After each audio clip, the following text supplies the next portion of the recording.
want to thank Pinecrest Gardens for lending us the Banyan Bowl for this premiere.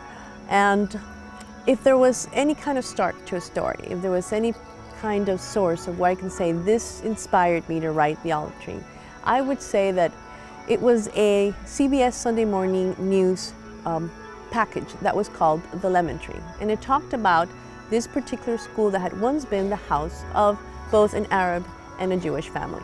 It was a beautiful package, and I thought, you know what, I want to write stories like that. And it also not only inspired this particular story, but it actually inspired me to become a journalist later in life. Every story, wherever it may be, whatever setting it has, if it's going to be something that touches the heart, it has to say some kind of truth. It has to show a part of who we are or how we are as human beings. And what I wanted to do was to propose the idea that perhaps we have been so entrenched in just doing one part of the story, chapter one of a bigger book, and we're not really seeing how all the other chapters make the story richer. It is my hope that with this story, people just simply start to ask themselves, you know, what is it about this particular religion or this other particular faith? You know, what is it that we share? Not what divides us. There's lots of things that divides us, but what is it that we share? And I know that we can find it. In Haifa, Israel, they have been celebrating the holidays of holidays for many years now. A holiday that is shared between the Jewish, the Muslim, and the Christian faith. I hope that maybe one day we can all do the same. At the end of the day, the story is really about love and family. And family, no matter who you are, well, we gotta stick together. You know, we're not very long on this earth. We're not here forever. And I think that is the true moral of all three holy books. So without further ado, here is The Olive Tree. The Olive Tree is a series of monologues by a Jewish woman, interwoven with the hauntingly beautiful music of her violin by the maestro Dino Vidal.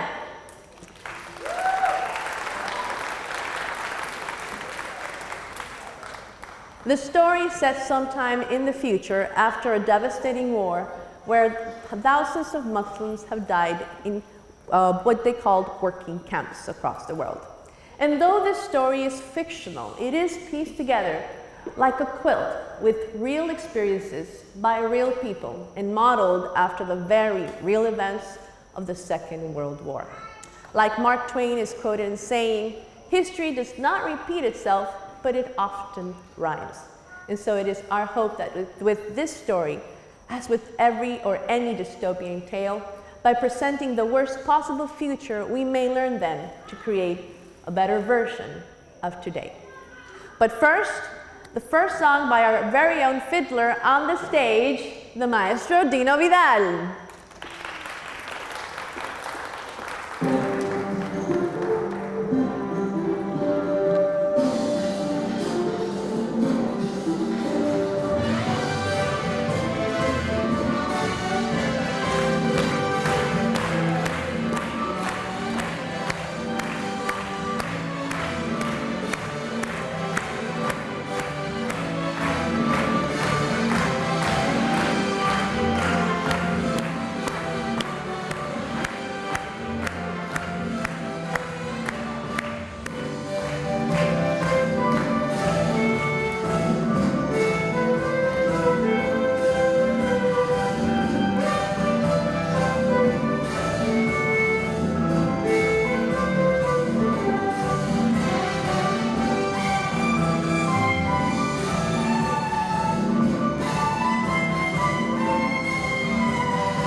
everyone to our annual holiday festivities.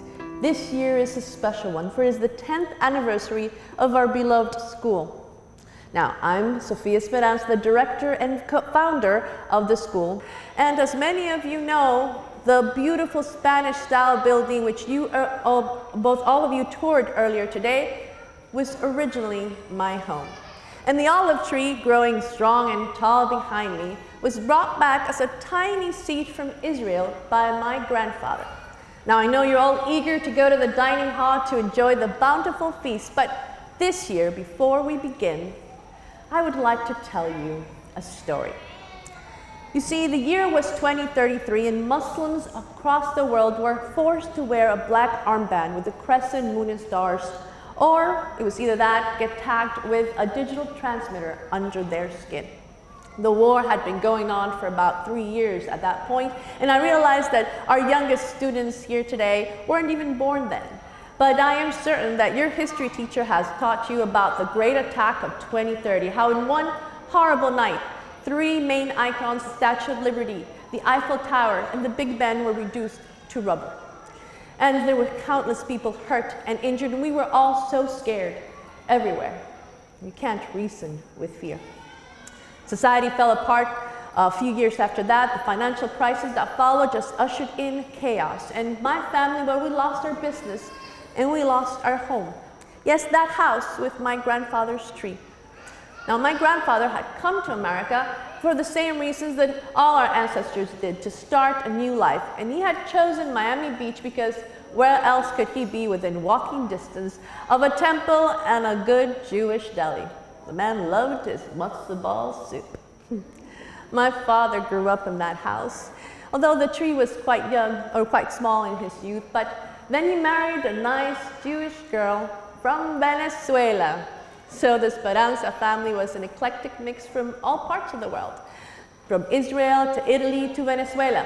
Yet everyone seemed to make Miami their home. And for the new generation, well, it was really the only home that mattered. So I am a Miami born and raised Jewish woman, and I have come to realize that that may not be the norm that you have all come to expect. And that is a good thing, because Jewish women don't come in a one-size-fits-all package. We are white, we are brown, we are rich, we are poor. We have all the accents of the world because we live in every corner of the world.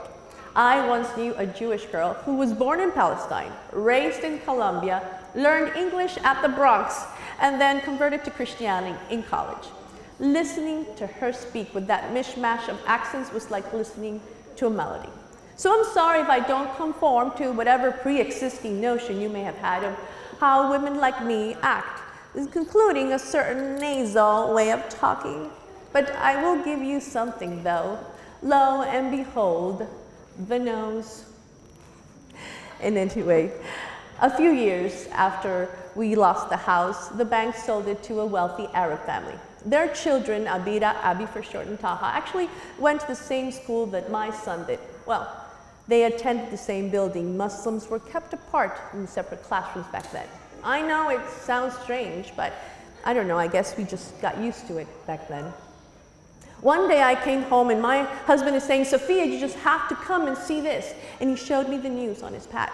There were rumors, of course, that the United States would adopt the rather controversial anti-terrorist techniques that they were being done in Europe and Asia. And yet there it was in digital ink. Confirmation that the United States had been building, in fact, working camps in Arizona and Texas. The Texas ones, they said, would be ready to receive their first batch of detainees the first week of November. Now, I know this is going to sound really horrible, but back then, I was kind of glad. The idea of shipping them all off far away from my family made me feel safer somehow. In any case, when Isaac walked in and he heard our conversation, we were also talking about one of the last parts of the article, the most important part as far as I was concerned. You see, they were also compiling lists of previous owners so they could return the properties that were confiscated. The idea was that that would lessen vandalism and looting for any empty properties that was left behind. And Isaac heard that, and we were all so excited. Can you imagine the idea of us getting back our house, our tree? Well, it was just wonderful. And though Bill at first was not convinced, or he wasn't sure, Bill's mom is an Irish Catholic, and Bill's dad was a die-hard Cuban evangelical who named his son Bill after Billy Graham. Who else? So let's just say that guilt was well entrenched in Bill's psyche. But I insisted, how could we not? I mean, it wasn't our fault that this was happening, and if we didn't do it, somebody else would. Besides, that was our house first. It was my birthright. And so Bill signed us up, and that was that. But Isaac, when he heard that, he got very excited, and he didn't hear the other part of the conversation. He said, he was excited about getting the house and the tree, and he was such a happy boy with bright eyes and a joyous smile. And then suddenly he stopped and he said, "But Mom, where are Taha and Abby going to live?" And I said, "Well, darling, they're just going to move somewhere else. I mean, how else are we going to get our house back?" And he accepted that as the most logical answer. But then I saw something else was bothering him, and that's when I found out that Taha had been inviting Isaac to go play at his house. He found out that Isaac used to live there, and Taha and Abby loved climbing the tree just as much as my son had. And he really wanted to go, but was afraid to ask me. Now, I had met Aliyah, Abby's and Taha's mom, at the school. I remember one day she came wearing this beautiful turquoise scarf with embroidered marine aqua beads on it. And I just didn't think. I blurted out, "Oh my God, what a beautiful scarf." And she looked at me and she said, "It's a hijab." She said it softly, almost fearfully. And I said, "Well, it doesn't matter what it is, it's still beautiful." And I smiled and she smiled, and that's how we started talking sometimes every day after school, waiting for the kids to come. Taha was the oldest of the group, such a sweet boy, and Abby was the youngest, beautiful little girl with green eyes and gorgeous, shiny curls. Now, I knew my son was kind of infatuated with her because he always got a little bit more quiet every time she arrived. So I knew about Taha's invitation. Ali had echoed the same to me, and I really wanted to go too. You see, Aliyah and Hisham, her husband, their family is from Iran, and they bake these delicious honey pistachio brittle. They're amazing, and she used to bring me some hidden in her purse. So, I don't know, maybe I was just, guilty over everything that was happening, even though we had nothing to do with it. But I told him that I would give him permission to stay after school, only if I went with him, for safety purposes, not because of the honey brittle or anything like that. But that's how one play date led to 2, and 2 led to 8, and well, by the time December rolled around, we were regulars at the Eshen household. And that's how we found ourselves on December 24th, 2035, all 7 of us, sitting around, Isaac and Bill, myself, Ali, Isham, Taha, and Abby. We were around the fire pit beneath the flurry and twinkling lights that Ali had hung on the branches of the olive tree.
Well, the kids went off to play, and that's when Allie told us that they had a surprise for us before dinner. They went back inside, and when they came out, Hisham was carrying a small silver menorah. They explained that since we had been so gracious to share Christmas with them, that they wanted to return the favor and share Hanukkah with us. Now, I have to explain something, because I said to them then, but even though it's a very sweet gesture, I don't celebrate Hanukkah. And at that point, we were all really confused, because I said, but wait, I thought you were celebrating Christmas because of us. And then Bill was like, why would Muslims celebrate Christmas? And then Ali was like, why don't you celebrate Hanukkah? And this is where I'm going to make a pause and explain, because I get asked that a lot. See, my parents weren't very traditional, and they considered Hanukkah a minor holiday, and mostly for children. And since I was an only child, well, they just never bothered. I saw it celebrated at the Sabbath or at a relative's house, but we never even owned a menorah. In any case, we found out that day that the Muslims don't come in a one-size-fits-all package either, because then I told them that we celebrated Christmas because Bill was so extremely Christian. We always celebrated, but we always made sure to put a Star of David on the very top of the tree because Jesus was Jewish too. At which point I asked them, so how do Muslims view Jesus? And Hisham said, well, he's a Messiah and not prophet. At which point, I swear, Bill's eyes were this big. I don't think he ever expected to hear that. And so we learned that American Muslims for many, many years were celebrating Christmas because Jesus is also considered a very sacred prophet and Messiah. As a matter of fact, in the Quran, there's a whole Bible a whole book that's called Maryam, which is Arabic for Mary. It describes the initiation by Gabriel, Jesus' birth, and all the miracles performed by Isa. That's their word for Jesus. Well, Bill whipped out his Bible at that point, and these evangelicals really something, I tell you. And then Hisham whipped out his Quran, and Ali and I just looked at each other. But what happened next was actually really interesting because they started to compare texts. Now, Bill opened his Bible to Luke, verse 28, and he read, and the angel came in unto her and said, Hail, thou that art highly favored, the Lord is with thee. Blessed art thou among women. That's the King James Version for any scholars in the audience. And then Hisham opened the Quran to chapter 3, verse 42 and read, Behold, the angel said, O Mary, Allah hath chosen thee and purified thee, chosen thee above the women of all nations. And that, by the way, is the Yusuf Ali translation. Apparently, to Bill and Hisham, the Lord speaketh in Old English. In any case, Bill continued, and he continued from the same book, verses 30 and 31. And the angel said unto her, Fear not, Mary, for thou hast found favored with God. And behold, thou shalt conceive in thy womb, and bring forth a son, shalt call him Jesus. Then Hisham read from the Quran as well, verse 45. Behold, the angel said, O Mary, Allah giveth thee glad tidings of a word from him. His name will be Christ Jesus, the Son of Mary, held in honor in this world and the hereafter, and of the company of those nearest to Allah. Certainly sounded like the same story to me, told from two different people. We found out that Hisham's family would traditionally fast on Christmas Day and then read passages of the Quran that would relate to Jesus' birth, which sounded oddly enough like what we did at home, well, except the fasting part. Anyway, the men were going back and forth, and I interrupted and said, wait a minute, let me get this straight. Are you saying that both Muslims and Christians celebrate the same Jesus? And Hisham was, yes, Messiah, Jesus, peace and blessings be with him. I loved it when he used to say that. And I was like, wait. So you're saying this same Jesus, Zechariah's nephew, John's cousin, Jesus, son of Mary? And Hisham and Bill looked at each other and said, yes. I thought. Isn't that something to think about? Because even as Muslims and Americans were eyeing each other with hatred and fear across the nation, on Christmas Eve behind closed doors, both were celebrating the same baby in a manger.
was ready for dinner, so I volunteered to go get the kids outside.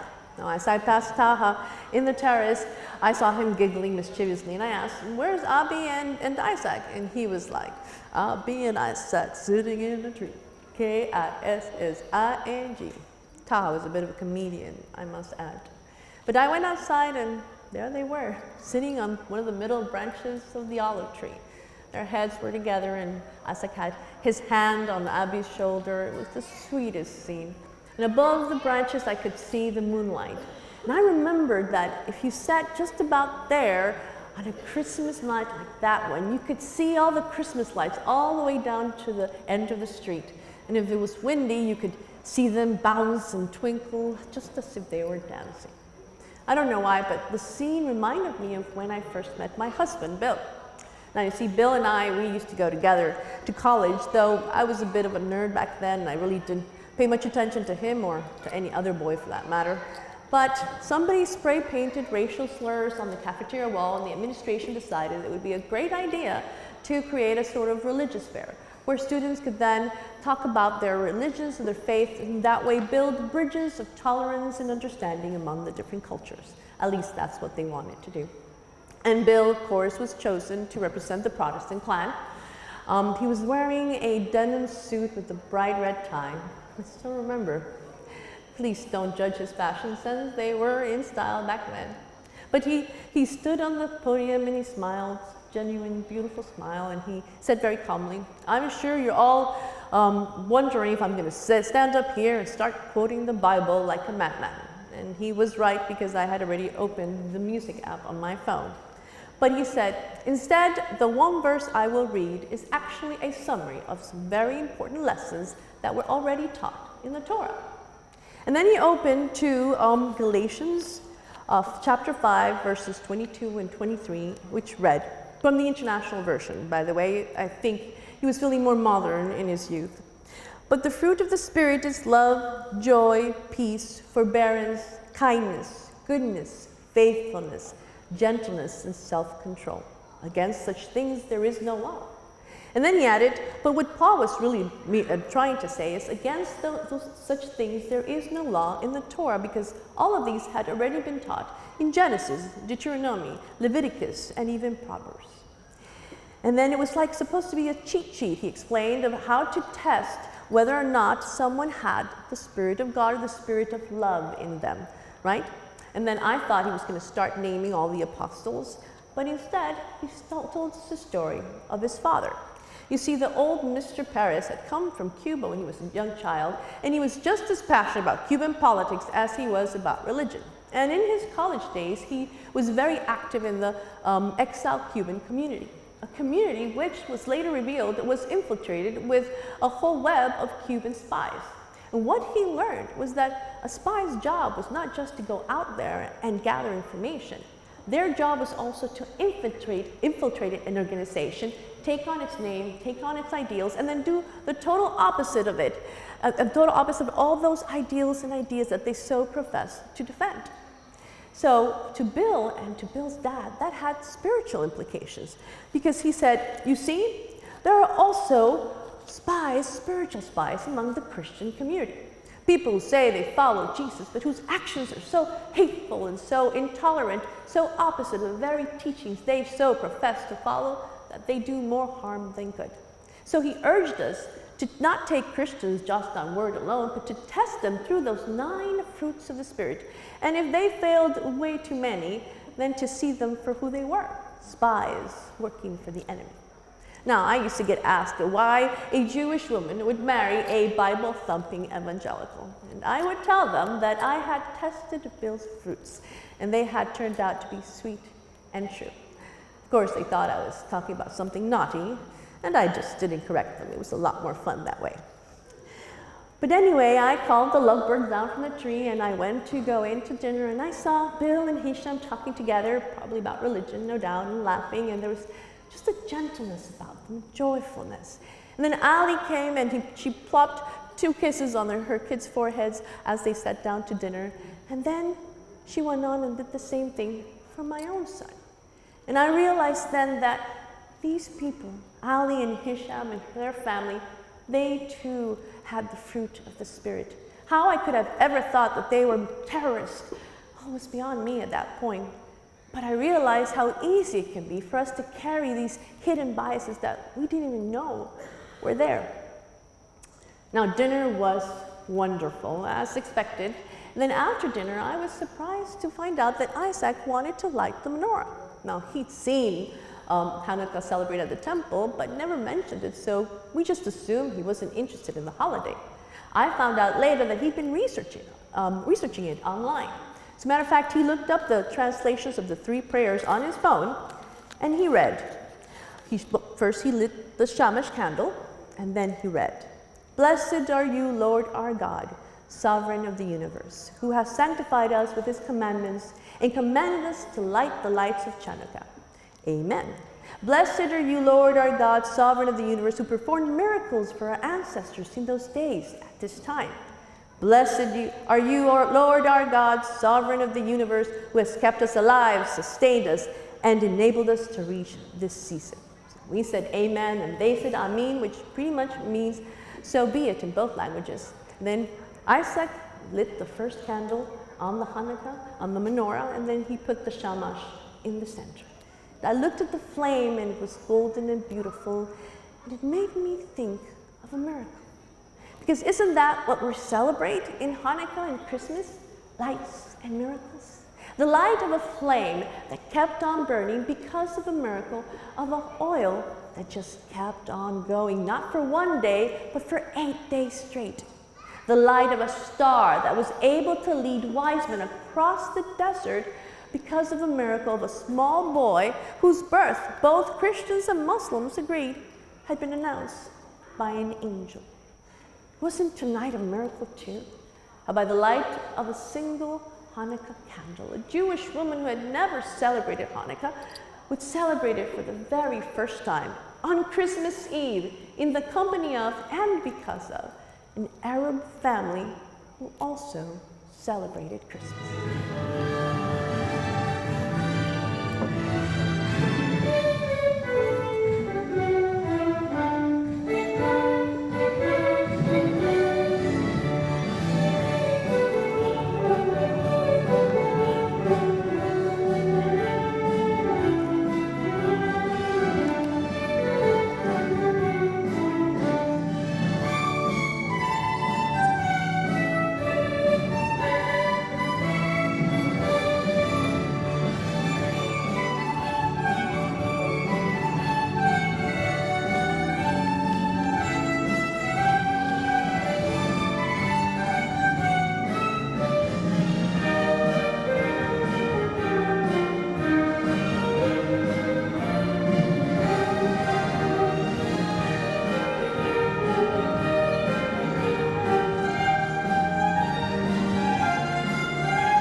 kids decided they wanted to light all 8 days of the Hanukkah celebration.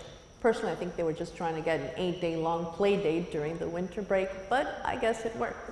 Because in the mornings, they would spend it at my house, and then I would drop them off in the evening over at Ali's. On the 6th day of Hanukkah, about 2 days before New Year's, we woke up to the news that 3 churches, a mall, and a theater had been attacked.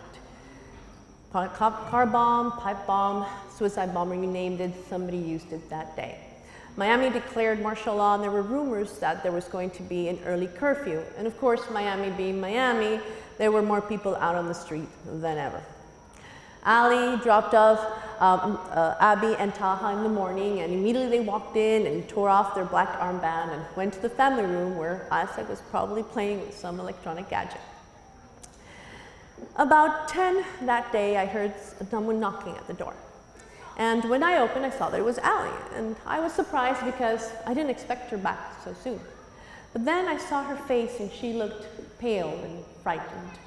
Before I could ask what was wrong, she looked at me and she asked, "Sophia, did you sign yourself up to get our house if we were shipped off?"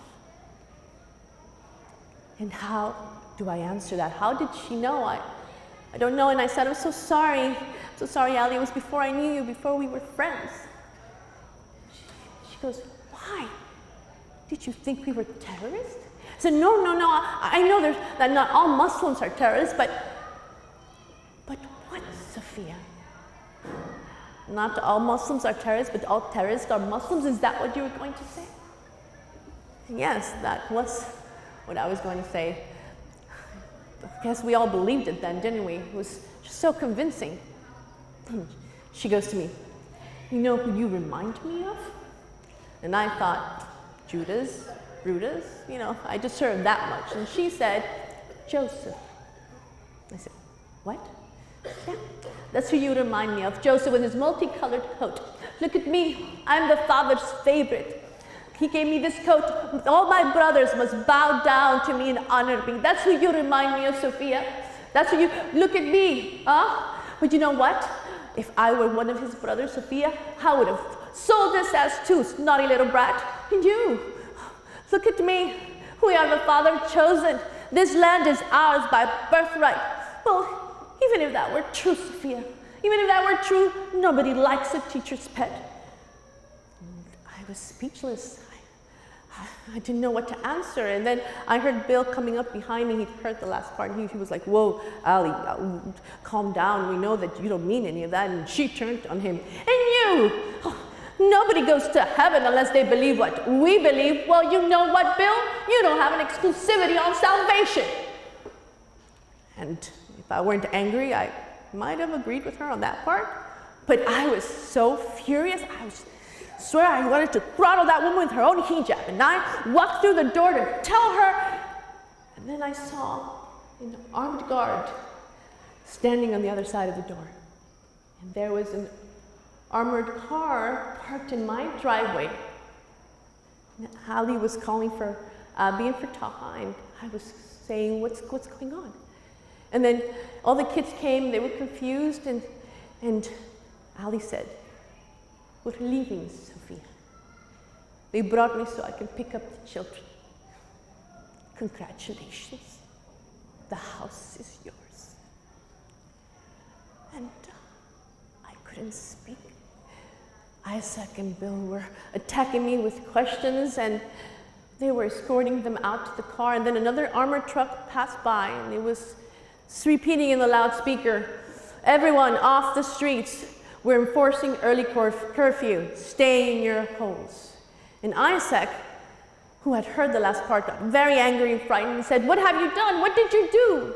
And I said to Bill, "Stay with him, please. I'm going to go to their house." And Bill didn't protest. He didn't say anything because his face was ashen and panic was weighing him down. And I went to my room and I changed my shoes, and I got my purse and my keys, and then I drove a few minutes to their house. And as I was pulling up, I saw these black horse trailers. It's the only way I can describe them. They look like those trailers that those trainers take the horses to the shows, except these had the windows blacked out. And I pulled up to the driveway and they had left the door ajar, and there was another armed guard on the other side of the door. And so I was walking in, I could see Hisham and Taha running around picking up things, and Abby was sitting in the love seat clutching her purse, and she was crying. And then Ali came down with a suitcase, and Hisham was saying, but just one suitcase, we are 4 people. And then they passed by me. She was terrified. They took him away. And Taha was coming up behind them. And he had his hands full of the photo albums. And he said, Miss Speranza? Such a respectful boy. Yes, Taha. Could you please give the menorah to Isaac so he could finish lighting it? Tonic, I don't like to leave things half done. And I told him yes. And the guard pushed him away. And then one of the guards that had the iPad, I went to him and I said, listen to me, you've got the wrong people. These are not terrorists, they're good people. Look, they're wearing the armbands. You've got the wrong people. These are good people. And he looked at my name and he saw there were pictures on the list. He goes, the name said previous owner. He goes, oh, you're here early. I said, no, I don't want the house anymore. This is not my house anymore. Please, you've got the wrong people. They're good people. He looked at me. He said, and why did you put them on the list? The walls and the floor and the ceiling seemed to walk away from me. Of course, why would they need a list of previous owners? That's public record. How would they know ahead of time who would refuse the band? That's not what the list was for. The list was for figuring out who they were going to send first, and I put them on that list. And then he handed me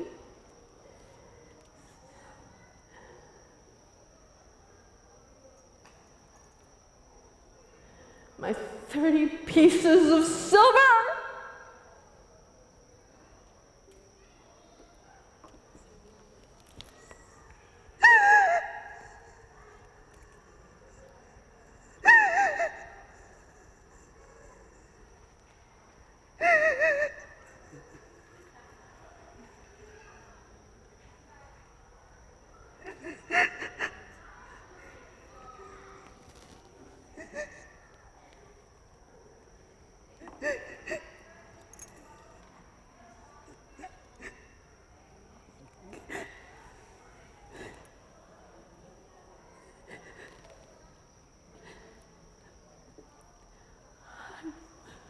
I walked through the hall.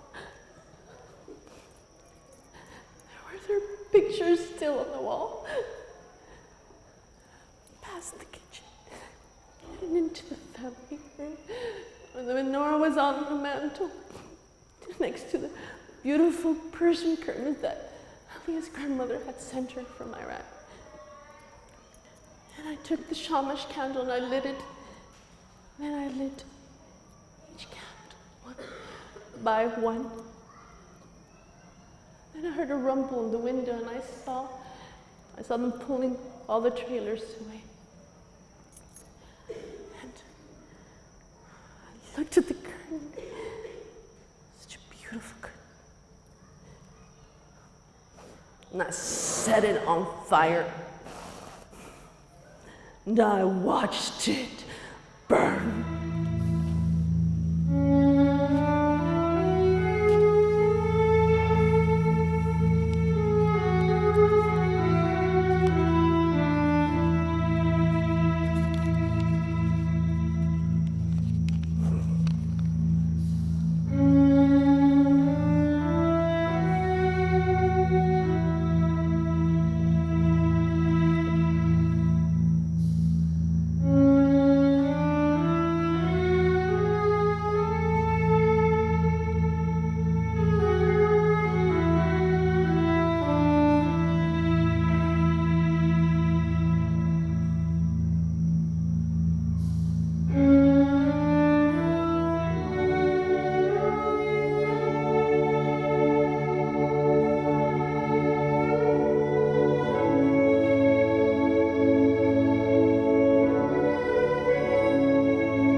Stupid first responders.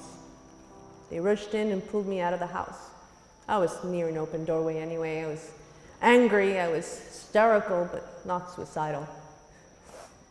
Anyway, my own home, the one I'd been living in to that moment, became dark and silent for the next few months. I don't know how my family ate or what was happening in the outside world. I closed off my room, turned down the blinds, and mostly slept and cried.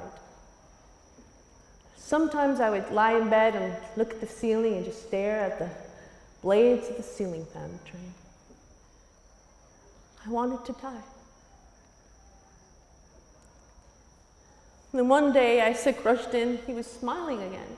He said, "Mom, Dad has got the best idea. You have to listen to him." I didn't want to listen to anybody. And he walked in, "Sophia, just got to hear this," and I didn't want to go through that again. But he showed me the papers, and he had filed in the county. You see, the Catholic Church wanted to establish their Operation Peter Pan program. That's the way they called it in the 1960s, when they brought thousands of children from Cuba over to Miami to save them supposedly from the Cuban regime, though obviously there was controversy, as expected. And they wanted to do the same with all the children displaced with the war.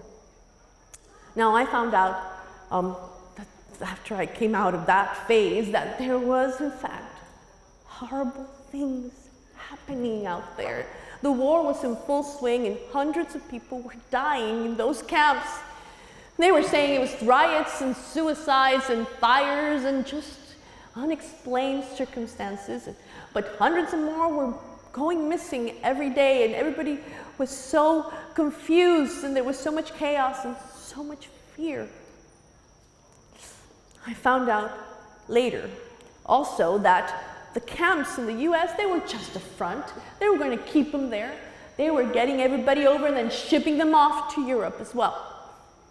The reason we found out about the whole Operation Peter Pan, funny enough, was because of my mother-in-law. She had gone to Mass and overheard two nuns talking, and then she started inquiring with the priest. But the idea to turn that house into a school, that was Bill's idea. And so we took out all our savings, every last cent, and we repaired the house and we expanded it and we turned it into the building you see today. A year later, in 2037, the first batch of children arrived. And then a year later after that, Taha came home. He didn't know what had happened to Abira, to Hisham, or to Ali. As far as we know, they were sent off to Eastern Europe. They were divided, of course, at the camp by age groups, by gender, and that's why Taha had no idea where they'd gone. And then over there, we know that they were sent somewhere near Prague, but then after that, the trace goes cold. So, this is the time where I'm going to ask everyone to look at your phones, because when you walked through the gates of the school, our new AI system picked up your signals and sent you already ported 2 pictures. One of them is of Ali and Hisham about 12 years ago, and the second one is an age progression photograph of Abby. She should be 19 years today. If anyone, please, if anyone has any kind of idea or if recognizes them and you have something that can help us find them, please. We know that the camps, when they were closed, there was a lot of confusion and people, went off in different directions, and it is our hope that they're out there somewhere, maybe afraid to come home. So please, if you have any information, please go see my children. Taha and Isaac are in the dining hall and they will be there if you need to go up to them for any kind of information. Now that I'm talking about my children, it really does come down to that. 2 brothers. From Abraham's sons, Ishmael and Isaac, whom my biological son is named after, till today, every Israelite and Arab living today, ours is a family feud. 2 brothers fighting over their father's lands and inheritance. 2 brothers who each of them think that they're the ones and not the other, who are the heir to Abraham's promise. Yet, from the Quran to the Torah to the Bible, the ending are all the same, because human beings are not destined to live on this earth